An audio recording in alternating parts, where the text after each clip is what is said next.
நாடு முழுவதும் ஒரே நேரத்தில் தேர்தல் நடத்தும் திட்டத்தை அமல்படுத்துவதற்கு மத்திய அரசு 3 சட்டங்களை கொண்டு வருவதற்கு திட்டமிடப்பட்டிருப்பதாக தகவல்கள் வெளியாகியுள்ளன. இவற்றில் 2 சட்டங்கள் அரசமைப்பு சட்டத்தில் திருத்தம் செய்வதற்காக இருக்கும்.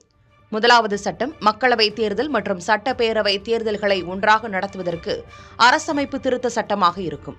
இதேபோல் உள்ளாட்சி தேர்தல்களை மக்களவைத் தேர்தல் மற்றும் மாநில சட்டப்பேரவை தேர்தல்களுடன் இணைத்து நடத்துவதற்கு வசதி செய்யும் அரசமைப்பு திருத்தச் சட்டம் கொண்டுவரப்பட உள்ளதாக தெரிகிறது. இதற்கு 50 விழுக்காடு மாநிலங்களின் ஒப்புதல் தேவைப்படும். மூன்றாவதாக புதுச்சேரி, டெல்லி மற்றும் ஜம்மு காஷ்மீர் ஆகிய யூனியன் பிரதேச சட்டப்பேரவைகளுக்கான பதவிக்காலத்தை மற்ற சட்டப்பேரவை பதவிக்காலத்துடன் ஒத்திருக்கும்படி மாற்ற ஒரு சட்டம் இயற்றப்படும் என எதிர்பார்க்கப்படுகிறது. அண்மையில் ஒரே நாடு ஒரே தேர்தல் குறித்து ராம்நாத் கோவிந்த் தலைமையிலான உயர்மட்ட குழு அளித்த பரிந்துரையில் அரசமைப்பு சட்டத்தில் 3 பிரிவுகளில் மற்றும் 12 உப பிரிவுகளில் திருத்தம் செய்ய பரிந்துரைக்கப்பட்டது.